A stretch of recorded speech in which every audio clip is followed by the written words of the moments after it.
Ah, hey, je me suis toujours demandé pourquoi le bonheur ne se liquéfie pas. Hein? Pourquoi c'est juste les larmes? Pourquoi le bonheur ne se solidifie pas, tiens? Par les mêmes trous, là. Tu sais, le bonheur se transforme en un mince filet, mais solide et translucide, mais solide. Hein, qui sort délicatement et qu'on doit briser comme de fragiles glaçons sur le bord des fenêtres l'hiver. Hein? C'est clic-clac. Clic-clac. Oh. Excuse-moi. Clic-clac. Je suis heureux. Dis-moi, t'as pas un petit pot pour que je dépose mes glaçons de bonheur? Ces stalactites de joie qui se forment autour de mes narines et mes yeux? Hein? Clic-clac. Ouais, vous imaginez une salle de gens heureux et à la place d'entendre des gens se moucher parce qu'émus, on entend des petits clics et clacs des stalactites de bonheur. Clic-clac.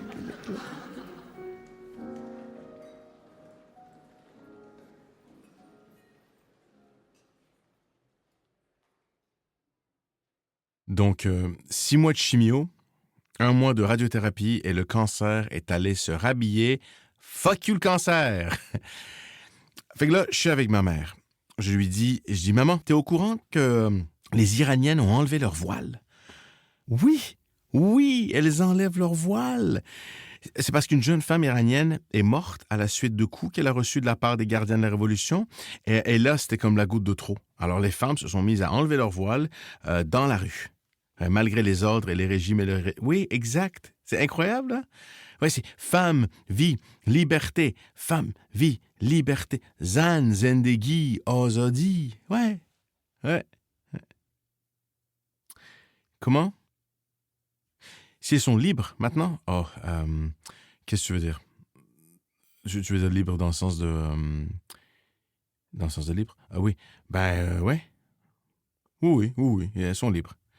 Ah ouais, c'est réglé, là, c'est... Ma mère sourit. Elle murmure un « enfin », à peine audible. Exact. Comment? Tu veux quoi? Tu veux que je raconte comment elles sont libres? Ouais, ok, absolument. Alors voilà, c'est que dans les rues de Téhéran, sous le doux baiser du soleil, les femmes iraniennes dansent maintenant, maman. Libres comme les rondelles. Elles portent leurs rêves comme des étoiles dans la nuit, luttant pour un monde où l'égalité est leur droit. Leurs foulards ne sont plus des chaînes, mais des voiles légers. Leurs voix s'élèvent, douce mélodie dans l'air enchanté. Elles sont, maman, les gardiennes de la culture, des histoires et des chants. Leur esprit brille comme des rubis, leur cœur palpitant. Dans les salles de classe, les lieux de travail, elles brillent par leur savoir, leur esprit affamé de connaissances s'épanouissent, c'est leur devoir. Les femmes iraniennes unies sont les étoiles du firmament, leurs rêves et leurs espoirs brisent les chaînes du temps. Ouais. Là, ma mère est contente, rassurée et étonnée. Bon, je lui ai pas dit que c'est ChatGPT qui a écrit ça. Ouais, j'étais pas capable. Je savais pas quoi faire parce que elles sont pas libres, les femmes iraniennes. Alors je savais pas quoi dire. J'ai tapé dans ChatGPT, j'ai tapé femmes iraniennes libres, mais de façon poétique, et c'est ce que ça m'a donné. Elle y a cru. Ouais, mais elles sont pas libres, les femmes iraniennes.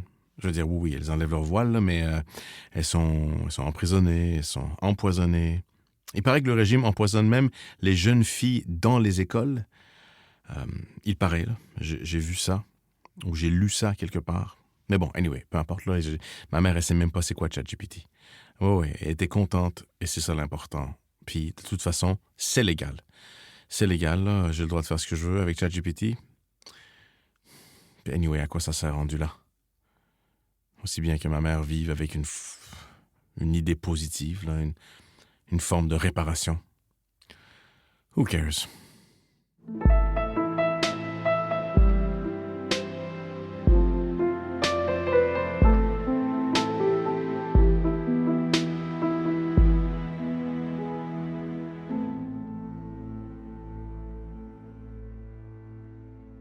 Entre le temps élastique et joyeusement interminable de la vie de mon fils où 15 minutes semblent une éternité, c'est cette époque de notre vie où tout est long. Se brosser les dents, c'est long. Les vacances, c'est long. La route est longue. L'attente, c'est long. Le plaisir, c'est long. Entre ce temps-là libre qui accompagne notre enfance et le temps figé qui dicte, paralyse celui qui gouverne la vie de ma mère, elle qui, figée depuis avril 2020, ne sait plus il est quelle heure, ni quel jour, ni quelle saison, ni même où elle est, ni pourquoi elle est là, elle qui dorénavant vit sa vie hors du temps, prisonnière de ce dernier, et moi qui cours après le temps. Sans cesse, je suis essoufflé, fatigué, peur d'être en retard, peur de ne pas y arriver, peur de manquer de temps, peur qu'il n'en reste plus assez. C'est vrai, j'ai 42 ans. C'est fini. Il en reste plus de temps. Je suis à mi-chemin si je suis chanceux. Quoi faire avec ce temps qui me file entre les doigts? Déjà que je viens de passer les 13 dernières années à être sur les réseaux sociaux, la goutte qui a fait déborder notre époque, là, du poison.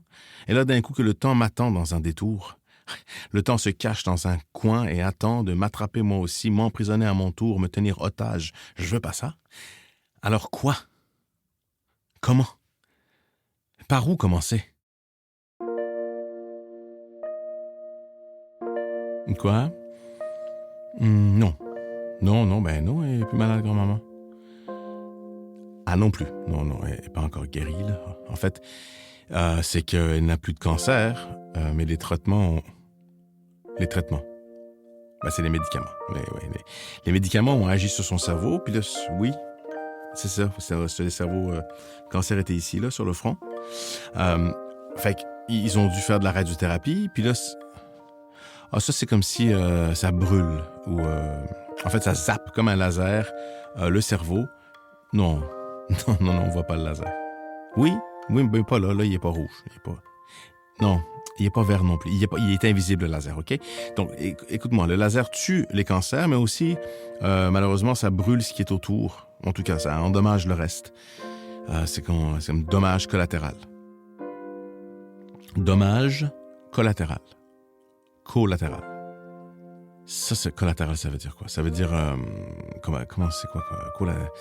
C'est quoi, comment on dirait collatéral, là? Tu veux dire que c'est pas voulu ou que c'est de côté? Ouais, pas voulu de côté. En tout cas, ce que je veux dire, c'est que là, elle est en vie. Ça, c'est important. Parce que... elle va pas bien dans le sens... mettons... OK, l'autre jour, là, je suis allé la visiter au CHSLD avec ton cousin et elle a demandé à ton cousin comment allait son frère. Je sais qu'il n'y a pas de frère, c'est ça que je dis. Elle va pas bien, tu vois. Après, elle m'a demandé quand on allait venir souper chez elle. Mais pas chez elle. Elle est couchée dans le CHSLD. Mais elle voulait nous cuisiner un souper, comme avant. Oui, c'est beau, t'as raison, c'est pas... C'est quoi? Si dommage collatéral, c'est comme les Palestiniens qui meurent, et le laser, c'est Israël, et le Hamas, le cancer, les gens vont être libérés, mais à quel prix? Ils et elles ne seront jamais pareils? Libérés du cancer, mais à quel prix? Libérés pour aller où? Faire quoi? Avec qui? Sans famille, seul, libérés de qui? De quoi? À quel prix? OK, hey, regarde, finis ton caca, et on va regarder un petit film ensemble, OK? Hein? Hey! Hostie d'école alternative!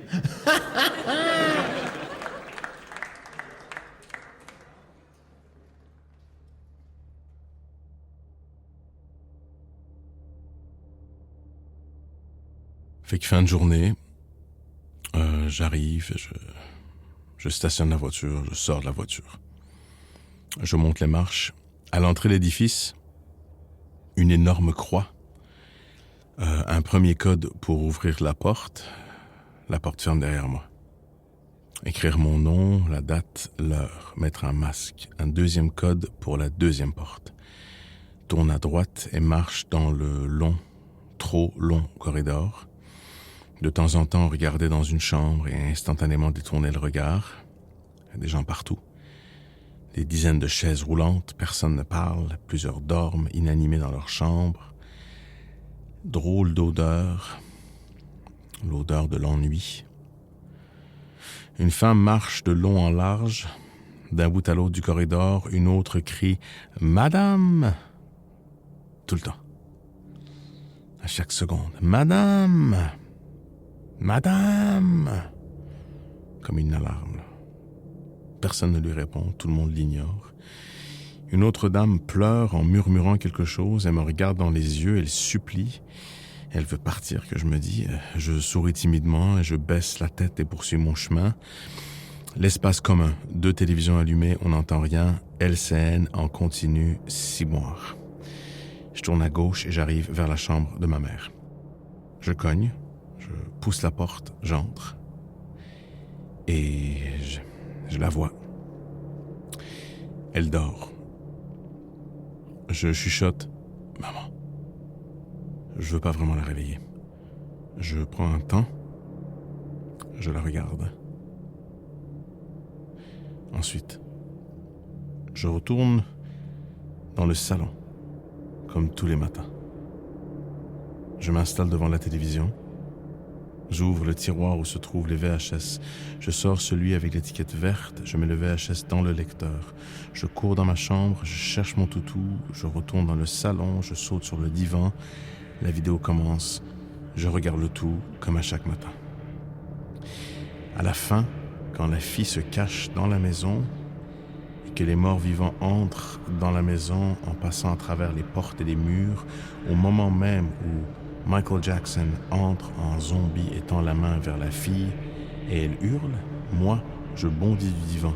Effrayé, je cours dans la chambre de ma mère, je la réveille en hurlant, elle sursaute, je saute dans le lit, elle se tasse, fait de la place pour que je me colle, comme tous les matins.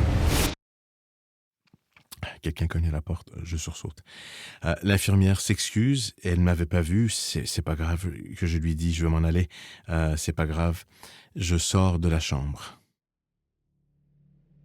Je retourne dans le couloir et je marche rapidement vers la sortie. Une dame marche de long en large. J'ai l'impression qu'elle me suit. J'accélère le pas. L'autre hurle, l'autre pleure. J'arrive à la porte, je fais le code, il ne fonctionne pas. Je refais le code. La dame marche de plus en plus vite vers moi. L'autre qui pleure tire sur mon manche. « Madame! Madame !» Je refais le code, ça fonctionne. J'ouvre la porte, je ferme la porte. Je m'accote contre la porte. Je reprends mon souffle. Je cours vers l'autre porte, je fais l'autre code. La porte s'ouvre, je sors, je cours, je saute dans ma voiture. Je roule à une vitesse pas possible vers je ne sais où, mais je vais loin, très loin, le plus loin possible de ça, d'elle, de l'odeur, du silence. Je fuis.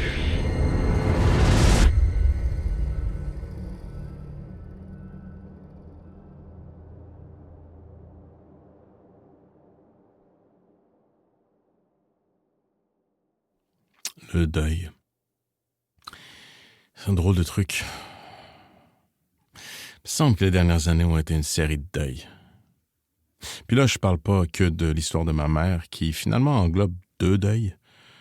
Le deuil d'une maman, celle qui m'a élevé, celle qui était indestructible, celle qui a vécu guerre, immigration, 2 nouvelles langues. Cette maman encore vivante qui est devenue une femme que je ne connais plus vraiment. Non, je parle pas de ce deuil-là, ni du deuil de la fin de l'enfance, tu sais, deuil d'un rapport au monde qui, avec la disparition de la figure maternelle devenue cette femme, est maintenant chose du passé. Là, non, je parle pas de ce deuil-là non plus. Je parle d'autre chose. Je sais pas trop de quoi je parle, mais vous savez de quoi je parle, non? Un deuil collectif, tu sais, le deuil d'un monde révolu, d'une normalité révolue, non? Plus rien n'est comme avant, non? Les choses sont mieux qu'avant. D'autres choses étaient meilleures avant. Non, c'est comme le deuil d'une insouciance, le deuil d'une époque où nous pensions être indestructibles, tu sais? Février 2020. Et le deuil d'une époque où les choses étaient parfois plus simples. Là, je dis pas que c'était mieux avant. Mais pour certaines choses, oui. Différentes choses pour différentes personnes, mais notre époque est violente. Comme toutes les époques le sont à leur manière, je sais, mais la nôtre est violente, là. Tu sais, la barbarie à portée de main, bombardement d'images plus violentes les unes que les autres. C'est peut-être pour ça que j'étouffe, là. On voit que la terre brûle à chaque été. Le ciel est orange, des migrants dans la Méditerranée. À 80 lits d'une catastrophe, système de santé brisé. Il manque 8000 profs à quelques jours d'une rentrée.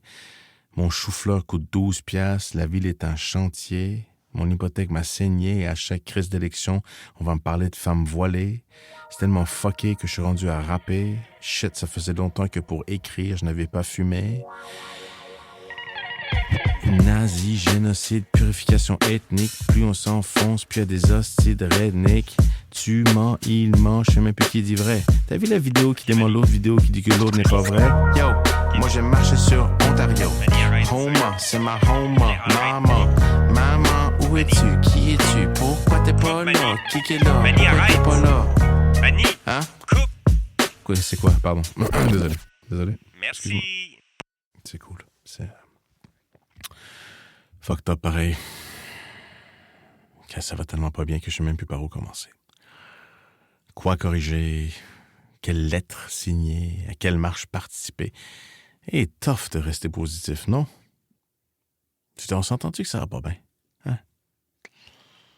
Ça va pas bien. On nous dit que des milliers d'enfants morts depuis le début de la guerre au Proche-Orient. Plus de 18 000 victimes en Ukraine. En France, il y a quelques années, là, un enseignant s'est fait décapiter par un étudiant. Il paraît qu'à Gaza, ils ont découvert un enfant dans un sac qui serait mort parce que cuit dans un four. Ensuite, on nous dit que non, c'est pas vrai. Mais trop tard, là, je veux dire, juste le fait que ça soit plausible ou possible, le mal est fait. Un hôpital explosé. On sait pas c'est la faute à qui. C'est pas moi, c'est toi. Non, c'est pas moi, c'est toi. Il paraît que c'est pas lui, c'est lui. Hey, j'ai vu le reportage là qui dit que c'est lui. Ouais, mais l'autre a montré des images qui prouvent que c'est pas lui. Mais je l'ai vu cette image. Finalement, c'est lui. C'est rendu ça notre réalité? Des images parfois vraies, mais des fois fausses. Mais parfois vraies, mais des fois fausses. Inventées pour éviter. Ou inventé pour détourner tout. Inventé pour contrôler. Ça sert le narratif. Mensonge, vérité, exagération, all you can eat buffet. Notre réalité est parsemée d'horreurs à répétition, la vie devenue un film d'horreur à plusieurs volets. In a world of pain and anger. Mars 2020, Montréal, Québec, Canada. Alors que l'ennemi invisible se pointe le nez, des hordes de zombies s'arrachent la tête pour du papier toilette. Aux nouvelles, des body bags empilés par centaines, milliers. Depuis 2019, augmentation de 20% des féminicides. In the greatest democracy on earth, à la frontière mexicaine, les enfants sont séparés de leurs parents et mis en cage. Une courge coûte fucking maintenant 57 $. La une du Journal de Montréal, manger est devenu un luxe en 2024. Manger est devenu un luxe. Cabane! Bon, là, je vous entends, là, vous dites, c'est le Journal de Montréal, c'est sûrement n'importe quoi, là, ou ça doit être à cause, ça doit être la faute des musulmans ou des trans! Hey! Hey, il paraît que d'ici 30 jours, là, on aura épuisé toutes les ressources de l'année. Non, attention, on me parle dans l'oreillette, on me dit, d'ici 15 jours, finalement, d'ici 10 jours, mesdames et messieurs. Non, c'est demain. C'est demain, on n'aura plus de ressources. Tantôt, en fait. Dans 10, 9, 8, 7, 6, 5, 4, 3, 2, 1, pays de ressources!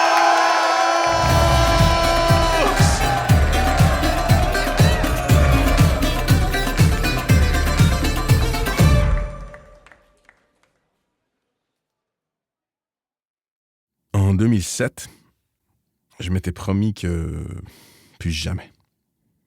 Il m'a fallu un near-death experience en forme de cancer pour me dire que plus jamais telle ou telle affaire, plus jamais. J'ai pas été capable. En 2020, on s'est dit, après la pandémie, collectivement, que quand tout cela sera derrière nous, là, plus jamais telle ou telle affaire, j'ai pas été capable. En 1945, plus jamais. Pas été capable. Je sais pas. Qui Qui trouve que ça va bien? C'est quelqu'un présentement là, qui m'écoute puis qui se dit mais c'est pas si pire. C'est même quelqu'un qui m'écoute.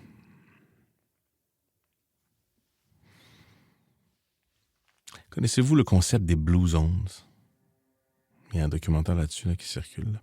C'est quelques régions du monde où la longévité des habitants est très nettement au-dessus de la moyenne. C'est là où on trouve en fait la plus grande quantité de centenaires. Puis là, on peut expliquer ce phénomène de différentes façons, là, différentes choses qui expliquent ce phénomène.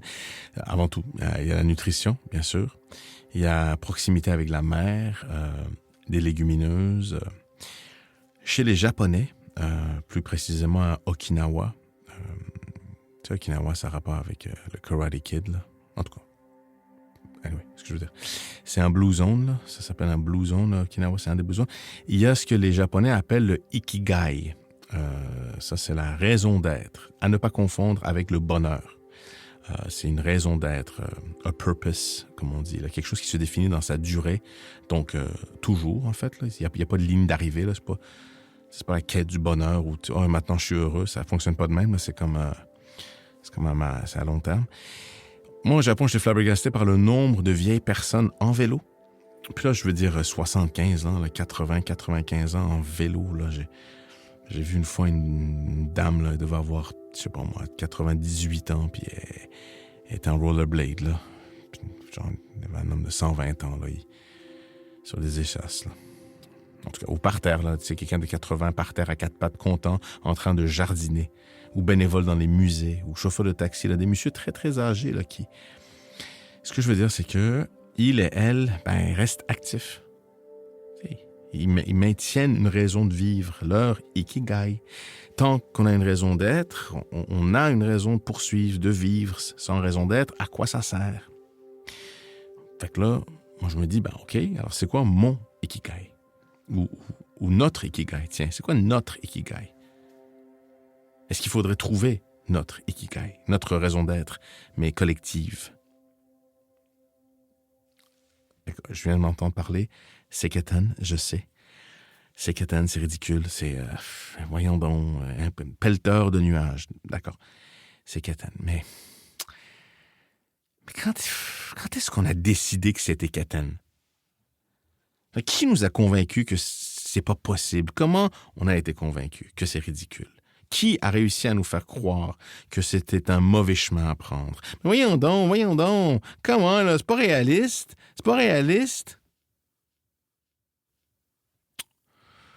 Alors, soyons lucides et réalistes, là. Tendons le cou et laissons quelques bonhommes en complet cravate nous trancher la gorge à coups de réalisme et de fatalisme, d'inflation et de récession, de gros bon sens et de vraies affaires. Je sais pas. Hey, la plus grande quantité de centenaires. Yes. Tu peux en faire des affaires dans une vie, là. Je sais, c'est difficile d'avoir une raison de vivre quand on nous dit sans cesse que la fin est imminente, là, que le temps est compté. C'est la fin du monde. OK, mais il y a quand même des endroits où les gens vivent jusqu'à 100 ans en vélo, parce qu'ils ont trouvé une raison d'être, une raison de vivre, c'est tout. Ça, puis des légumineuses. 100 ans. Il me reste donc 60 ans. C'est beaucoup, 60 ans. 60 ans de légumineuses, là, c'est beaucoup. Peut-être qu'il ne faut pas vivre chaque jour comme le dernier.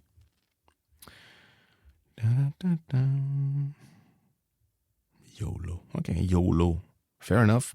YOLO, mais je peux-tu prendre mon YOLO mollo, tabarnak? Raison de vivre. Mais c'est peut-être juste ça, dans le fond. C'est peut-être ça. Là. Peut-être qu'il n'est pas trop tard. Peut-être qu'on a tort. Là. Peut-être que j'ai tort. Peut-être qu'il n'est jamais trop tard, en fait. Peut-être qu'il nous faut juste une raison de vivre, un purpose, afin de reprendre le contrôle sur les choses, le temps, l'époque. Peut-être qu'il n'en tient qu'à nous. Ou peut-être pas. Tu sais, j'ai commencé ce podcast en 2020 en disant que c'est la chose la plus difficile que j'ai eu à écrire. Seule pierre pour moi, le début de quelque chose, les premiers mots, les premiers instants, l'idée qui naît. Les fins sont pas plus faciles, on s'entend. Moi, cette semaine, j'ai parlé à ma blonde. J'ai écrit, j'ai texté. J'arrive pas à trouver une finale à ce que je suis en train d'écrire. Emoji de tête qui explose. Et elle m'a répondu, peut-être qu'il n'y en a pas de fin, car elle n'est pas encore advenue. Et la fin de quelque chose est le début de quelque chose d'autre, parce que tu n'en veux pas d'une fin. Et c'est ton seul pouvoir, la fiction. Cœur rouge. Peux-tu acheter du café? La fiction. Écrire. Donc écrire. Écrire tout et n'importe quoi pour retarder la fin. Carrément éviter la vérité. Écrire, créer, inventer pour éviter, inventer pour détourner tout. Inventer pour contrôler une maladie, des personnages, Jessica, des images parfois fausses mais des fois vraies, mensonges, vérité, exagération, all you can eat buffet. Dans le dernier épisode, je vous ai parlé de Michel, un ancien cancéreux qui m'a dit que... J'ai dit que Michel m'a dit que quand tout ça sera fini, tu seras content. Mais quand quoi sera fini? De quoi tu parlais, Michel?